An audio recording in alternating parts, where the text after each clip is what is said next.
কার পরামর্শে চললেন? সমস্ত নবীগণ, সমস্ত নবী পয়গম্বর আল্লাহ তাআলার পরামর্শের উপরে জীবনটা চালাইছেন। আর নবীর উম্মত যারা, তারা নবীর পরামর্শে সাহাবায়ে কেরাম জীবন চালাইছেন। যারা মুরব্বি মানে না, মুরব্বি মানে না, যেই উম্মত নবীকে মুরব্বি মানে না, সেই উম্মত ধ্বংস। যেই ছাত্র ওস্তাদের মুরব্বি হিসাবে সম্মান করে না, সেই ছাত্র ধ্বংস। যেই সন্তান মা বাবাকে মুরব্বি মেনে সম্মান করে না, ওই মা সন্তানগুলো ধ্বংস। ওরে নবীর উম্মতের দল, যেই উম্মতেরা নবীকে মুরব্বি মানে নাই, তারা ধ্বংস হয়েছে, ঠিক কিনা? আদম নবী দুনিয়াতে আসলেন, তার সন্তানের নাম হাবিল। ছিলনি একজন সন্তান, হাবিল আর কাবিল। এই দুই সন্তানের ভেতরে একজন আব্বাকে মুরব্বি মেনে সম্মান করলো, আর একজন বিরোধিতা করলো স্বার্থের টানে। ধ্বংস হয়ে গেল।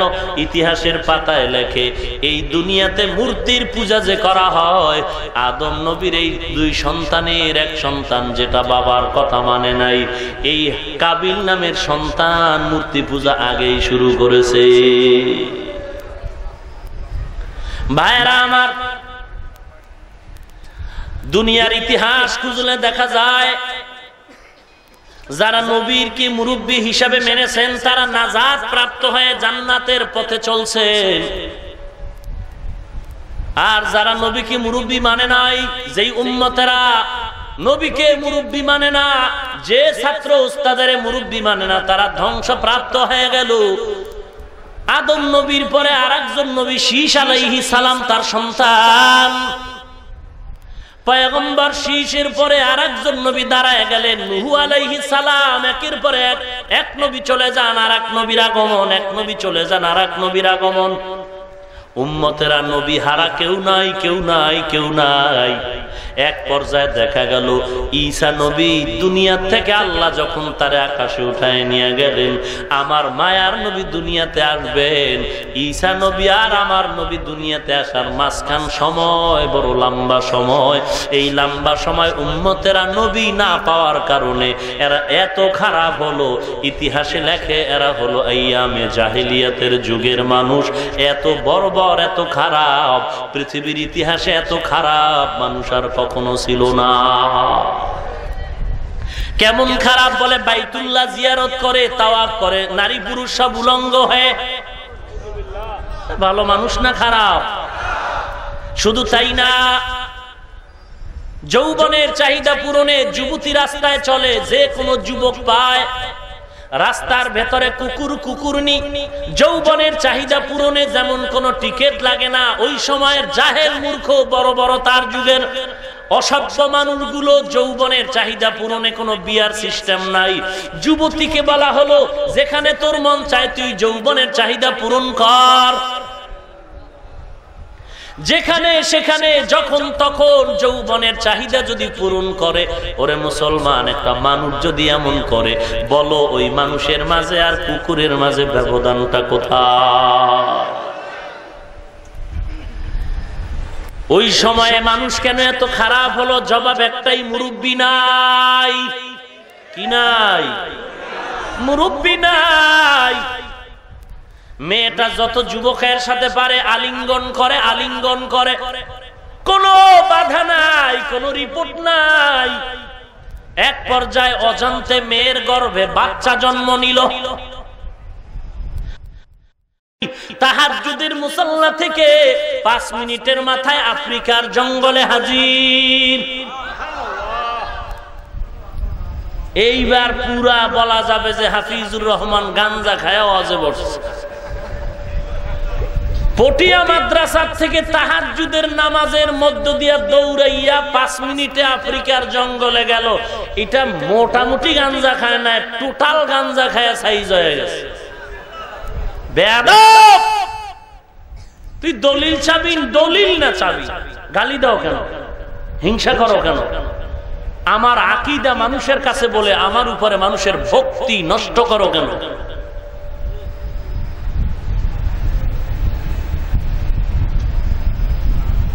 দলিল যদি চাও, বিলকিস আর সুলাইমানের ঘটনা আসেনি কোরআনে? সূরা নামল আসেনি আসেনি? সুলাইমান বিলকিসের ঘটনা, আহা কি মজার ঘটনা। বা সুলাইমা দাদি মুলক সরওয়ারি সদমতি খাতে মশদে ওয়াপরি। পয়গম্বর সুলাইমান, লম্বা ইতিহাস আপনারা জানেন। মদিনার উপর দিয়া তিনি চলে যাচ্ছেন সিংহাসন নিয়ে শূন্যের উপরে। জমিন থেকে 9 মাইল উপরে সুলাইমান নবীর সিংহাসন। ওই 9 মাইল উপর থেকে সুলাইমান নবী জমিনের পিপিলিকায় তার জাতিভাইদের বয়ান দেয়। 9 মাইল উপর থেকে সুলাইমান নবী কানে পিপিলিকার আওয়াজ পায়া বললেন সুবহানাল্লাহ। পয়গম্বর সুলাইমান জমিনে লেন করলেন সিংহাসন। হুদহুদ পাখির ঘটনা আপনারা জানেন। বিলকিসের ঘটনা নিয়ে যখন সুলাইমানের দরবারে চলে আসলো, পয়গম্বর সুলাইমান বিলকিসকে চিঠি লিখে বললেন দাওয়াত গ্রহণ করো, মুসলমান হয়ে যাও। লম্বা ইতিহাস। যখন বিলকিস দ্বিতীয়বারে রেডি হয় সুলাইমান নবীর দরবারে রওনা। সিংহাসনটাও বিলকিসের সিংহাসন বহু দূর, এটাকে তালাবদ্ধ করে রাখছে। সুলাইমান নবী বলেন বিলকিস আমার সামনে আসতেছে, বেশি বাকি নাই, 2-4 মাইল দূরে আছে। এই মুহূর্তে কে পারবা ওই তালাবদ্ধ দেওয়ালের মাঝখানে বিলকিসের সিংহাসনটা আমার সামনে এনে দিবা? ক্বালা ইফরিতুম মিনাল জিন। জিনের মধ্য থেকে ইফরিত নামের একজনে বলে আমি পারবো। টাইম কত? বলে আপনার মিটিং শুরু শেষ হওয়ার আগে। বলে না, আরো আগে চাই। মানুষ একজন দাঁড়ায় গেল। মানুষ দেখো মানুষের আধ্যাত্মিকতার কি পাওয়ার। মানুষ দাঁড়ায় বলতেছে সুলাইমান আপনি যদি দোয়া করেন আমি আপনার সামনে সুলাইমান বিলকিসের সিংহাসন আপনার সামনে এনে দিব। সুলাইমান বলে সময় কত লাগবে? মানুষ নামের আধ্যাত্মিক পাওয়ারওয়ালা মোটামুটি জীর্ণ শীর্ণ আল্লাহর বান্দা বলে পয়গম্বর সুলাইমান আপনি চোখের পলকটা দিয়া চোখটা খুলবেন, দেখবেন সিংহাসন হাজির। পাগল, এটা কেমনে হয়? কেমনে হয়? এটা যেমনে হয় পটিয়ার হুজুর আফ্রিকার জঙ্গলে যায়, এটাও এমনে হয়। এটা বুঝার তোমার কাছে মেডিসিন নাই। বুঝবা কসু, কসু বুঝবা কসু।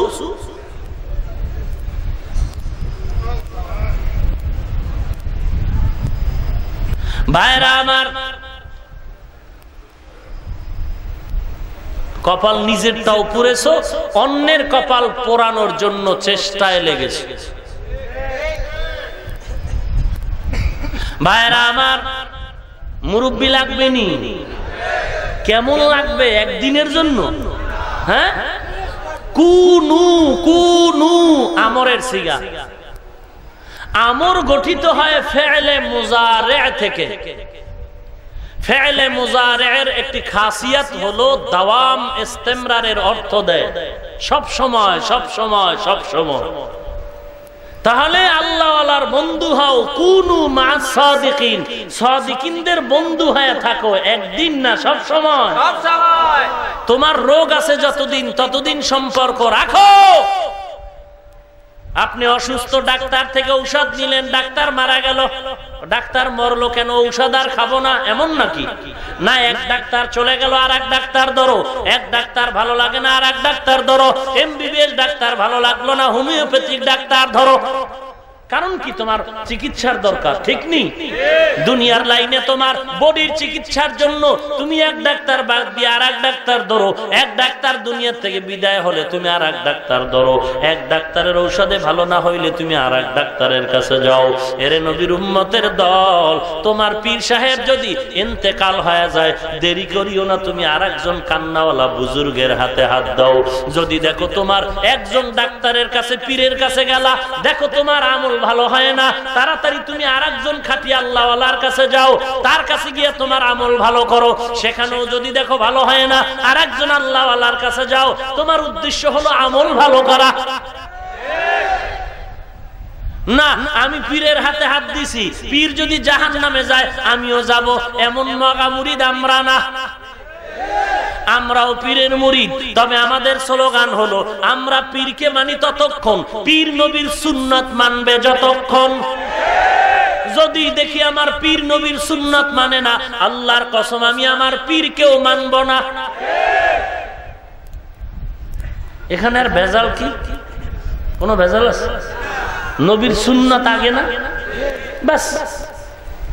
নবীর সুন্নাত যার কাছে আছে সে আমার বন্ধু, যার কাছে সুন্নাত নাই সে আমার বন্ধু না। ইয়া আইয়ুহাল্লাযীনা আমানুত্তাকুল্লাহ, আল্লাহকে ভয় করো। আগের কথা আল্লাহকে ভয় করো, এরপরে আল্লাহওয়ালার বন্ধু হও। আশরাফ আলী থানভী বলেন, আমি বাংলাদেশে যখন সফর করতেছি, বাংলাদেশের একজন বিজ্ঞ আলেম আমাকে একটা প্রশ্ন করলেন।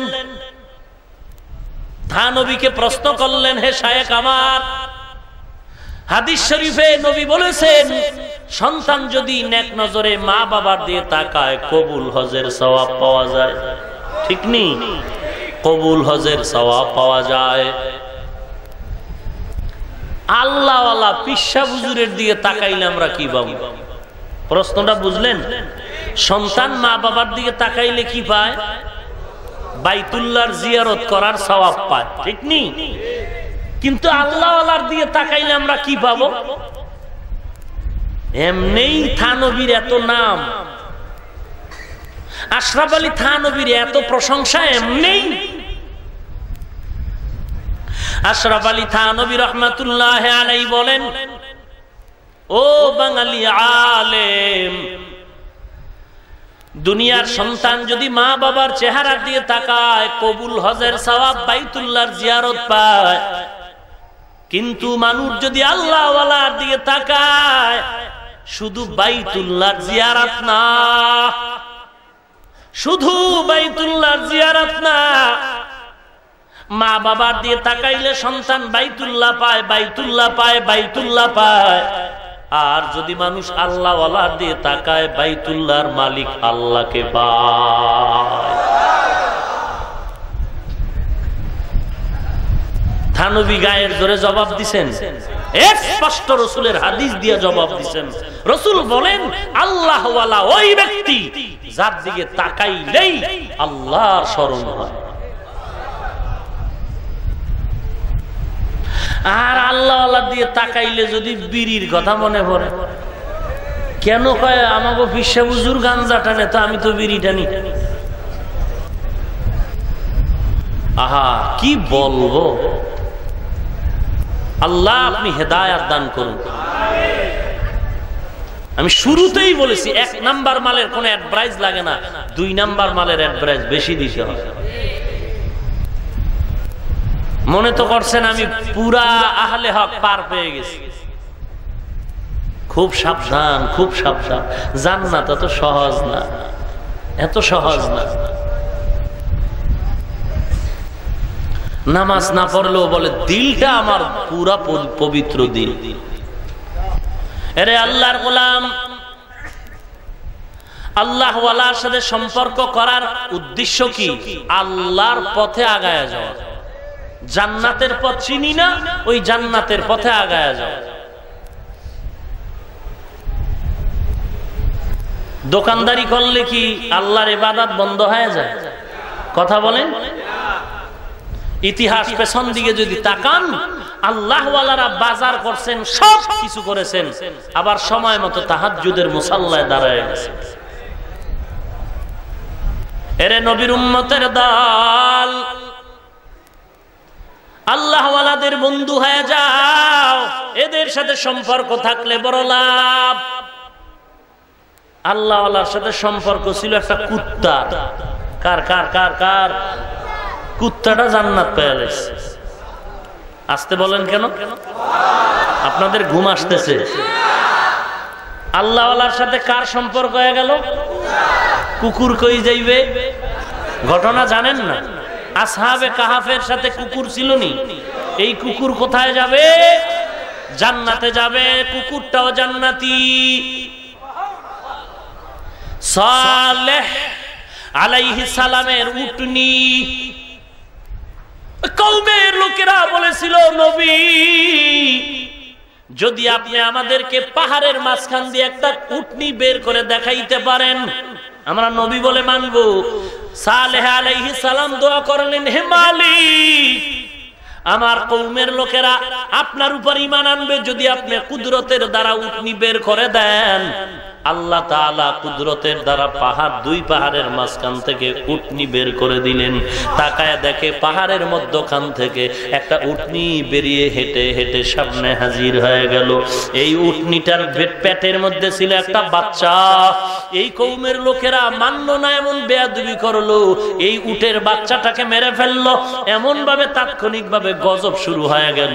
আল্লাহর শুকর, এই যে কয়েকদিন আগে রমাজানে আমি উমরায় গিয়েছিলাম, ওই যে ইরাকের মাত্র ৩-৪ কিলোমিটার পার্শ্বে মক্কার মদিনার থেকে আমরা গাড়ি টেনে আব্বা আম্মা সহ আমার সফরের সাথীদের নিয়ে চললাম।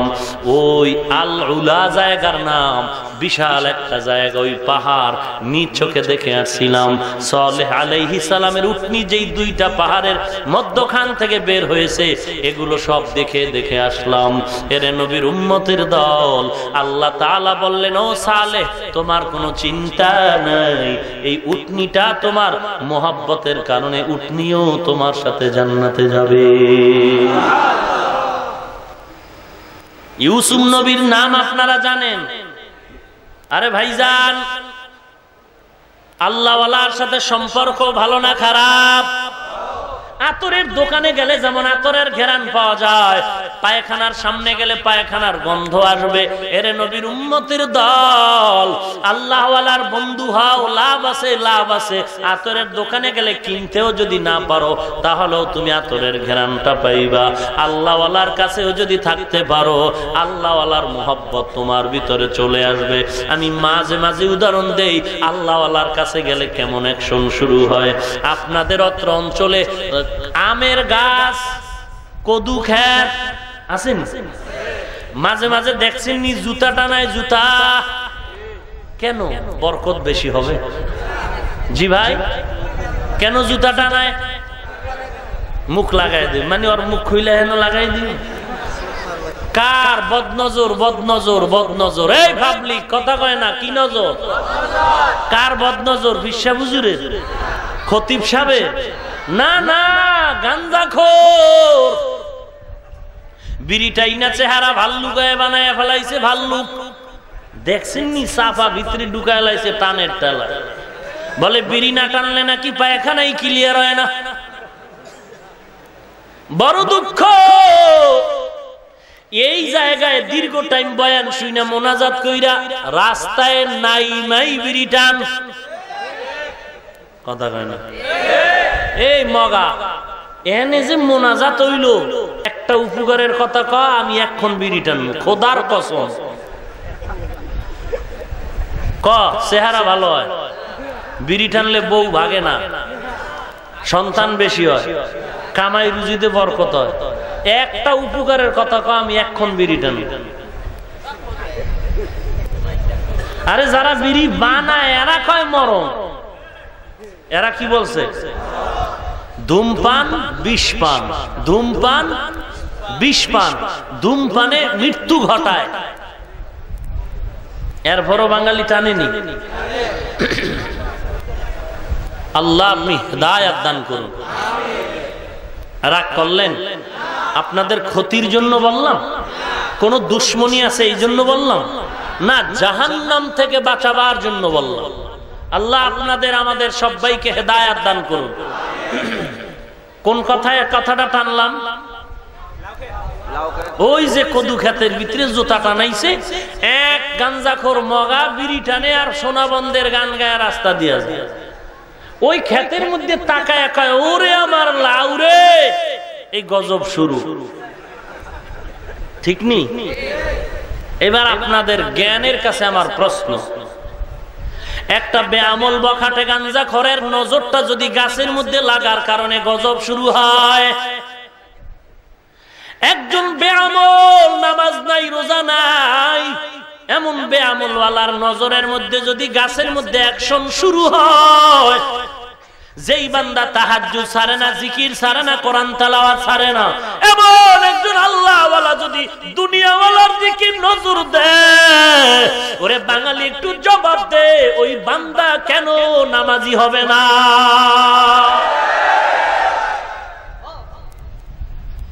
আল্লাহওয়ালার নজরে কেন অ্যাকশন হবে না? গাঞ্জাখোরের নজরে যদি কদুর মধ্যে গজবে ধরে, তো আল্লাহওয়ালার নজরে অ্যাকশন হবে কিনা?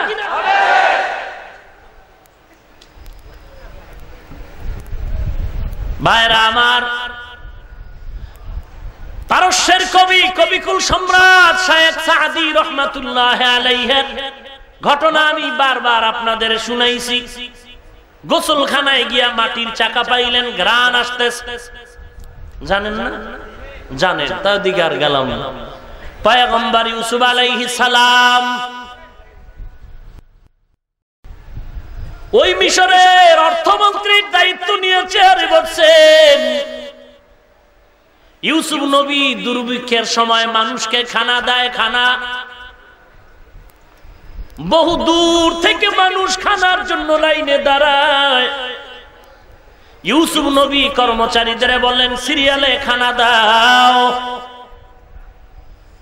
পয়গম্বর ইউসুফ নবী সিংহাসনে বসে আছেন, লাইনে দাঁড়ায় দাঁড়ায় মানুষ সিরিয়ালে নাম ডাকে আর খানা নিয়ে যায়। হঠাৎ ইউসুফ নবীর সামনে লাইনে দাঁড়ানো একটা যুবক সন্তান ইউসুফ নবীর চেহারা দিয়ে তাকায়া চোখের পানি ছেড়ে কান্না করতেছে। ইউসুফ নবী আবার কারণ জানতে চাইলেন, এর যুবক কেন তুমি কান্না করো, চোখে কেন পানি? যুবক বলে, ও পয়গম্বর, আমি আপনার কানে কানে একটু কথা বলতে চাই। এবার বলে, যুবক আসো, তুমি আমার কানে কি বলবা বলো।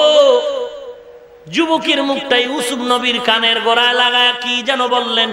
হঠাৎ করে দেখা গেল যুবকও কান্না করে, ইউসুফ নবীও কান্না শুরু করলেন। আর কর্মচারীরে ডাক দিয়া কয়, এই যুবকের যা চায় মনের মতো দেও, কোনো মাপ দিও না। অন্যদের মাথা গরম হয়ে গেছে, এত কষ্ট করে লাইনে দাঁড়ায় নিলাম অল্প, আর এই যুবক কানে কানে কি তাবিজ দিল, হঠাৎ কান্না করে সব দেয়, ব্যাপার কি? নবী হয় এত বেইনসাফি করা চলে না। আল্লাহ জানায় দিলেন, ইউসুফ, মানুষের অন্তরে প্রশ্ন, তোমার উপরে খারাপ ধারণা, সমাধান করে দাও। পয়গম্বর ইউসুফ নবী এবার প্রকাশ করে বললেন, ও আমার সামনে পরিষদের মানুষ, এই যুবক আমার বহুদিনের আপন একটা যুবক, আমার অতীতের জীবনের এক বড় উপকার করেছে। আমার পরিচিত যুবক, এই পরিচয় আমি জানতাম না, এখন পেয়েছি, এজন্য দিন। বলে, কি সম্পর্ক? বলে, তোমরা জানোনি আমি যে আজকে অর্থমন্ত্রী হয়ে এই চেয়ারে বসছি, এই অর্থমন্ত্রীর চেয়ারে বসার আগে দীর্ঘ টাইম আমার জেলখানায় জীবনটা কাটানো লাগছে। কেন আমি জেলখানায় গেছিলাম জানোনি? মিশরের প্রধানমন্ত্রী আজিজে মিশর, তার স্ত্রীর নাম জুলেখা, আমাকে স্বর্ণের ওজন দিয়া খরিদ করে ঘরে আনার পরে আমার 12 বছর বয়স, আমার যুবক যৌবনের অবস্থায় জুলেখা পাগল হয়ে গেল। এক পর্যায়ে জুলেখা মখমলের চাদর বিছাইয়া দরওয়াজায় তালা লাগায়া আমার সাথে তার মনের কুমন্ত্রণা, কুভাষণা পূরণের জন্য পাগল হয়া আমার কাছে প্রস্তাব দিছিল, আমি রাজি হই নাই। শেষ পর্যন্ত আমি বাঁচার জন্য দরজার দিকে দৌড় দিলাম, দরজার তালা আল্লাহর কুদরতে খুলে গেল। তখন আমার নিচে যাওয়ার পরে জুলেখা আমাকে আটকায় রাখার জন্য পেছন দিক দিয়ে জামা আঘাত করে ছিঁড়ে ফেললো। আমি নিচে যাওয়ার পরে তাকায় দেখি সিঁড়ির গোড়ায় জুলেখার স্বামী আজিজে মিশর, মিশরের প্রধানমন্ত্রী দাঁড়া। আজিজে মিশর বলে, রে ইউসুফ, দৌড় দিলা কেন? দাঁড়াও। দাঁড়ায় গেলাম, আমি চুপচাপ দাঁড়ানো। হঠাৎ জুলেখা অতি চালাকি করে আমার বিরুদ্ধে তোহমত দিল, অপবাদ দিল, অথচ আমার কোনো দোষ নাই। বানায়া বানায়া আমার নামে দোষ দিল আর বলল তোমার ঘরের গোলাম তোমার ঘরের মালিকের সাথে অপরাধ করেছে, কঠিন শাস্তি দেওয়া দরকার, না হয় জেলখানায় পাঠানো দরকার। জুলাইখার স্বামী তখন আমাকে বলল, ইউসুফ জুলাইখা যা বলল সঠিক কিনা? আমি বললাম মিথ্যা কথা। বলে সাক্ষী দাও। ইউসুফ বলে আমার সাক্ষী দেওয়ার কেউ নাই। আল্লাহর কুদরতে তার একজন বংশের লোক মহিলা একটা দুধের বাচ্চা নিয়ে যায়। ইউসুফ নবীকে আল্লাহ পাক এমন ভাবে সাহায্য করলেন, অন্তরের মধ্যে এলকা করে দিলেন। ও ইউসুফ ওই বাচ্চাটার ইশারা করে সাক্ষী বানায় দাও। ইউসুফ নবী ডাক দিয়া কয়, জুলাইখার স্বামী, আমি জুলাইখার সাথে কি করলাম না করলাম এই বিষয় আমি ভালো নয়, জুলাইখা ভালো। এর জ্বলন্ত সাক্ষী যদি চাও ওই মহিলার কোলের বাচ্চাটারে জিজ্ঞাসা করো, ওই বাচ্চা হলো আমার সাক্ষী।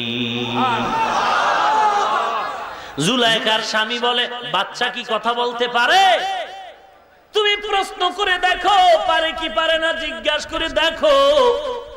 জুলাইখার স্বামী যখন প্রশ্ন করলো, বাচ্চাটা একটা বিচক্ষণ হিকমতের জবাব দিয়ে বলল, দুধের বাচ্চা যদি ডাইরেক্ট বলতো জুলাইখা অপরাধী, ইউসুফ নবীর কোনো দোষ নাই, তাহলে এখানেও পক্ষপাতিত্বের একটা অপবাদ দিতে পারে। আল্লাহ এমন ভাবে একটা সমাধানের পথ বের করে দিলেন। বাচ্চাটা ডাক দিয়া কয়, রে ও জুলাইখার স্বামী, তুমি যদি ইউসুফ আর জুলাইখার ভালো মন্দ যাচাই করতে চাও, আমি বলবো না কে ভালো কে খারাপ, আমি একটা স্কেল দিলাম, মাপ দিয়া দেখো। স্কেলটা হলো ইউসুফ নবীর শরীর মোবারকের পরনের জামা।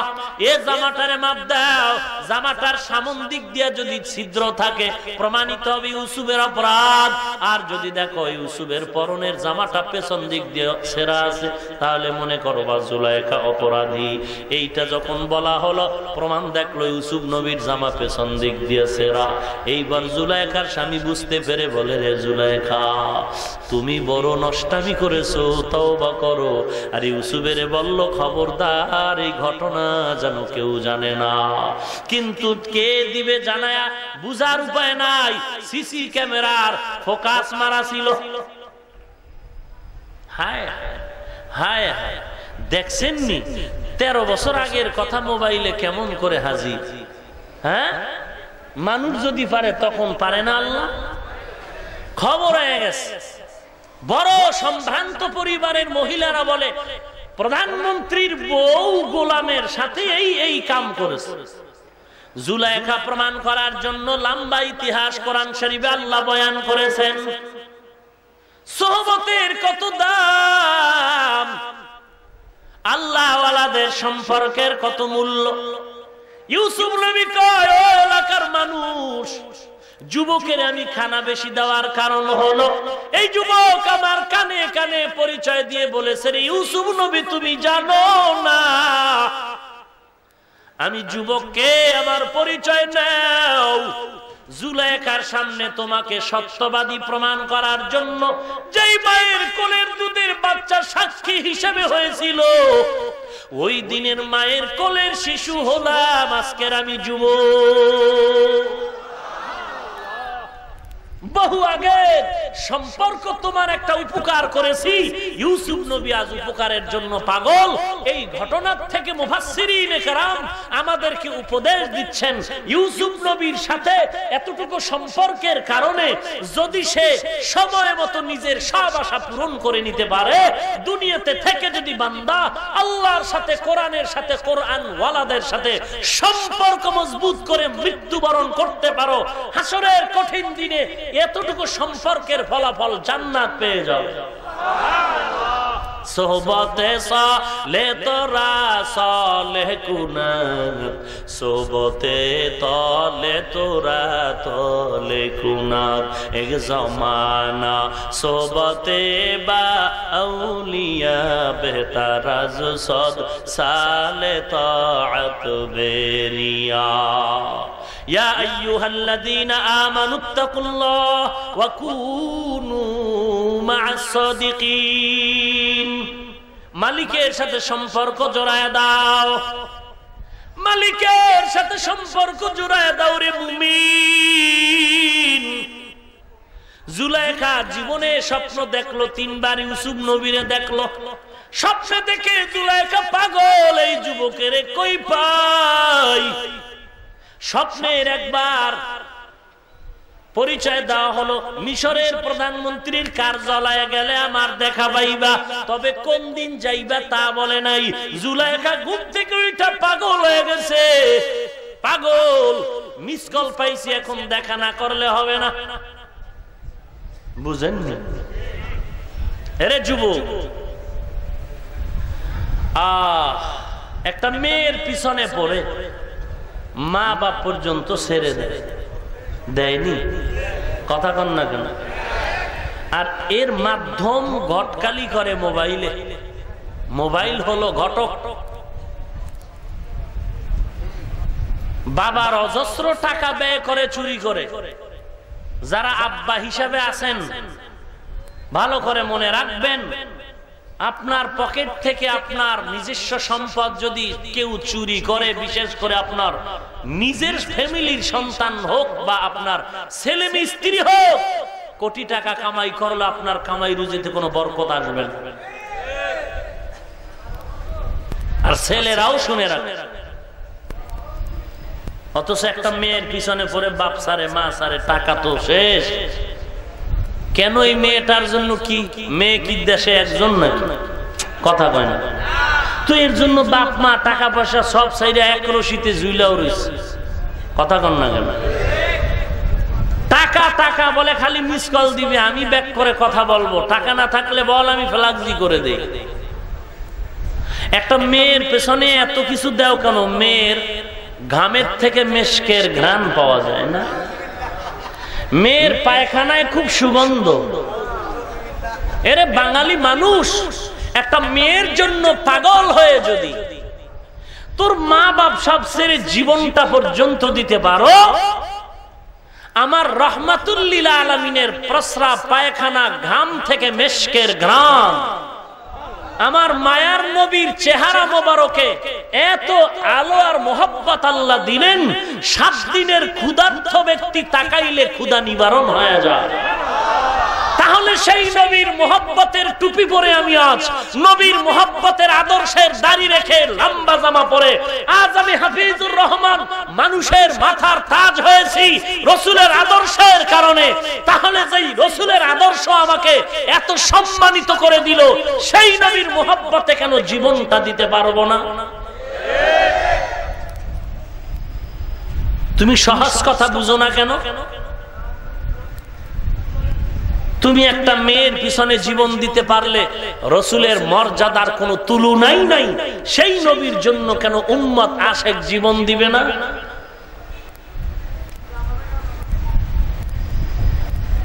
মালিকের সাথে সম্পর্ক জোড়ায় দাও। বাদশা মামুনুর রশিদ রাস্তা দিয়ে যায়, হঠাৎ দেখে একটা বুড়া একটা গাছের চারা লাগাইতেছে ফল খাওয়ার আশায়। বাদশা কয় ওজিরে আজম সাথে, বাদশা বলে এই বুড়া, তুমি যে গাছটা লাগাইতেছো তোমার বয়স কত? বলে বয়স আমার 65 হয়ে গেছে। তোমার এই গাছ বড় হইতে কত বছর? বলে 2-3 বছর। ফল আসবে? বলে 4-5 বছর। তুমি খাইতে পারবা? আমি জীবনও কল্পনা করি না যে এই ফল আমি খাবো। তো এত মেহনত করে এই গাছটা লাগাও কেন? বুড়ার কথাটা কি মজার কথা বলবো? বুড়া কয় বাদশা, আগের দিনের মানুষ গাছ লাগাইছে, ফল খাই আমরা, আজ আমরা গাছ লাগাবো, ফল খাবে আমাদের পরবর্তী লোকেরা। বাদশা খুশি হইয়া 1000 টাকা পুরস্কার দিল। বুড়াই কি মজার কথা কয়, আগের দিনের মানুষ গাছ লাগায় ফল পাইতো বছর পর বছর পরে, আর আমি ফল পাইছি নগদ। বাদশা খুশি হয়ে আরো 1000 হাদিয়া দিয়ে। বুড়ায় কয় মানুষ গাছ লাগায় বছরে ফল খায় একবার, আমি জাকাত 2 বার। বাদশা খুশি হয়ে আর 1000 দিয়ে দিয়ে। ওজিরে কয় তাড়াতাড়ি বাদশা চলো, নাইলে সব দেওয়া লাগবে। সোহবতে সালে তোরা সালে কুনাত, সোহবতে তলে তোরা তলে কুনাত, এক জমানা সোহবতে বা আউলিয়া বেহতার আজ সদ সালে তাআত বেরিয়া। এরে নবীর উম্মতের দল, আল্লাহ ওয়ালাদের সাথে সম্পর্ক করো, কোরআনের সাথে কোরআন ওয়ালাদের সাথে সম্পর্ক করো, 5 ওয়াক্ত নামাজ পড়ো, দাড়িটা লম্বা করো, কোরআন শুদ্ধভাবে তেলাওয়াত করো। সেদিনও কিতাব খুলে দেখলাম ঈসা নবীর যুগে আল্লাহর নবী রাস্তা দিয়া যায়, দেখে একটা কবরের মধ্যে আযাব হয়, আযাব। ঈসা নবী চোখের পানি ছেড়ে কাঁদলেন। কিছুদিন পরে আবার ওই পথ দিয়া যায়, দেখে কবরটা জান্নাতের বাগান হয়ে গেল। ঈসা নবী আল্লাহকে বললেন, ও আল্লাহ, বহুদিন আগে একবার এসে দেখেছি কবরের মধ্যে আযাব, সেই কবর এখন জান্নাতের বাগান কেন হলো? আল্লাহ তাআলা ওহী নাযিল করে বলেন, ও পয়গম্বর, এই বান্দা কবরে যাওয়ার সময় স্ত্রীর গর্ভে একটা বাচ্চা রেখে গেল।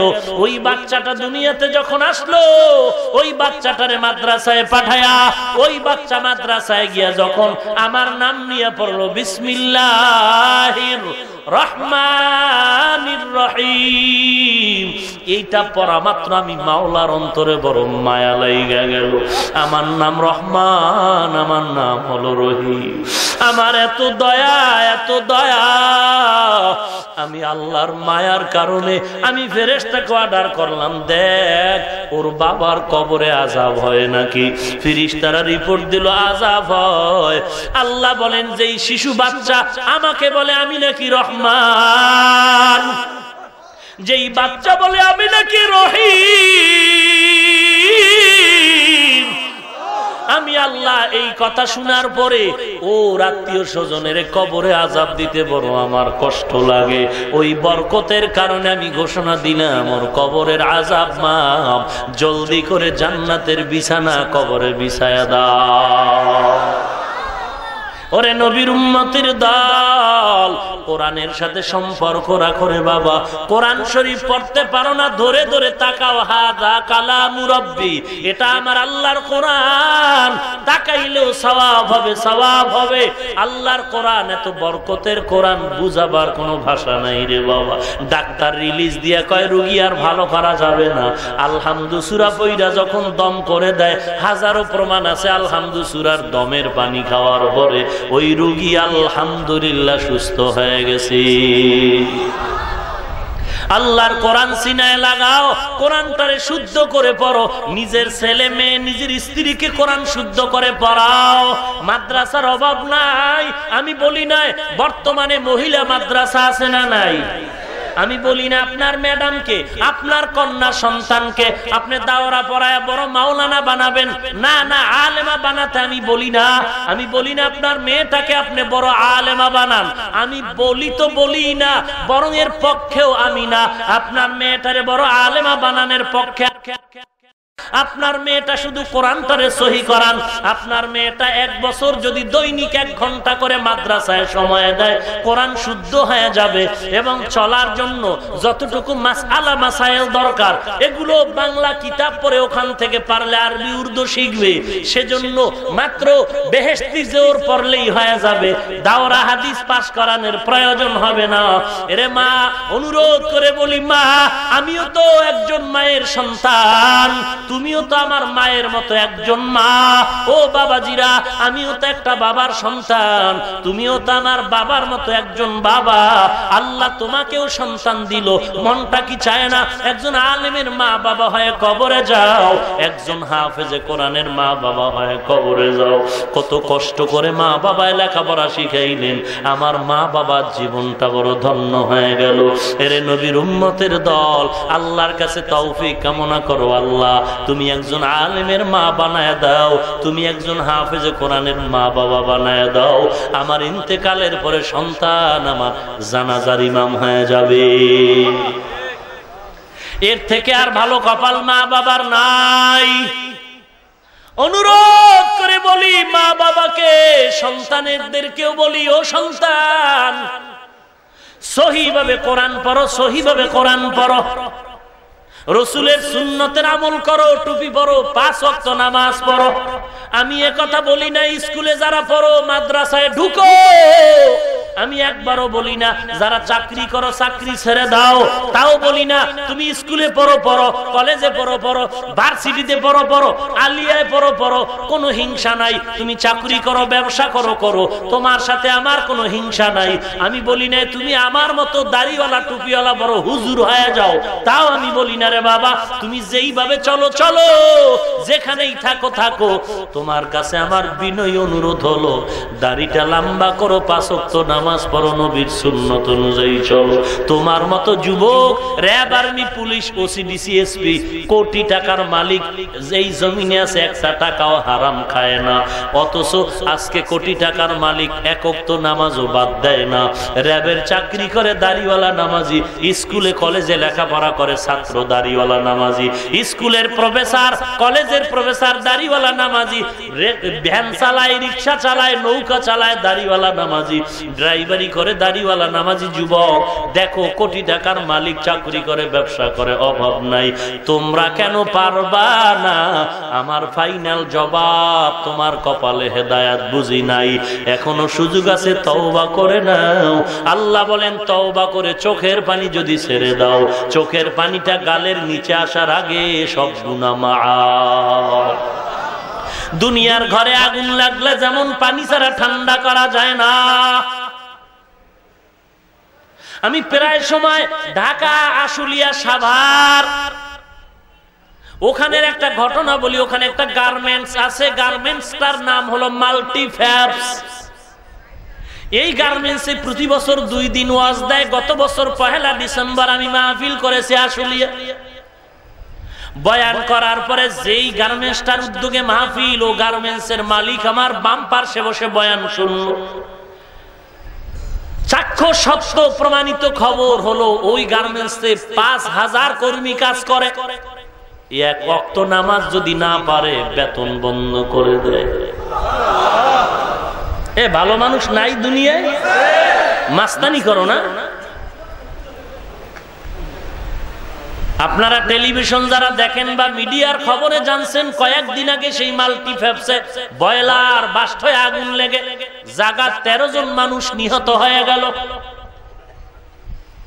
গতকাল আমার সাথে কথা হলো, আমি সাথে সাথে মালিকের ফোন দিলাম। আমাকে একজনে ফোন দিয়ে বলে, হুজুর আপনি যেই মাল্টিফ্যাবসের প্রশংসা করেছেন বয়ানে, ওই মাল্টিফ্যাবস গার্মেন্টসে মঙ্গলবার দিন, সোমবার দিন বয়লার বাস্ট হয়ে আগুন লাগছে, গার্মেন্টস ছিল বন্ধ। যদি পরের দিন ছিল খোলা, খোলা অবস্থায় যদি আগুন লাগতো 100-200 মানুষ জায়গায় মরে যাইত। আল্লাহ হেফাজত করেছেন। আমি মালিকের ছেলেটারে ফোন দিলাম। গত রমজানের আগে মাদ্রাসায় দাওয়াত, আমি বললাম ভাইজান মাদ্রাসায় আসেন, একদিন মেহমান হয়ে আসেন, দুপুর বেলা একটু খানা খাবেন। যুবক ছেলেটা গার্মেন্টসের মালিকের ছেলে বলে, হুজুর বেয়াদবি মাফ করবেন, আমি 12 মাস রোজা রাখি, দুপুর বেলা খানা খাওয়ার সুযোগ না।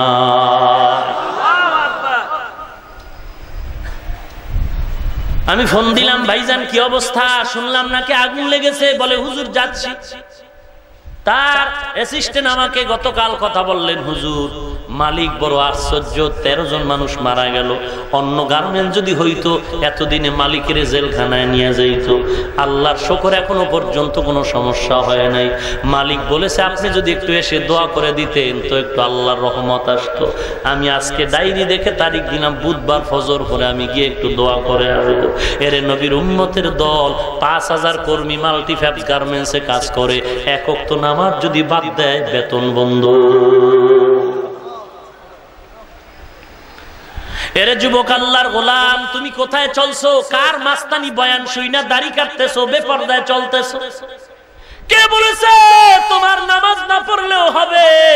কত বড় বেঈমান, কত বড় বদমাইশ, কত বড় আল্লাহর দুশমন, নবীর দুশমন। বলে এক সাহাবী তো নামাজ না পড়িরা জান্নাত পেয়ে লইছে। কত বড় খানে দাজ্জাল, কত বড় টপ লেভেলের বেঈমান হলে এই ঘটনা বইলা তার দলের লোকেরে বলে নামাজ না পড়লেও হবে। এরা কিন্তু হিন্দু না, সব আমি নামটা বললে বুঝবেন, এরা দি বড় ইসলামী দলের মাস্তান, হিরো হিরো বদমাইশ, চোর। হাদিস শরীফে নবী বলেন সব থেকে বড় চোর নামাজ চোর।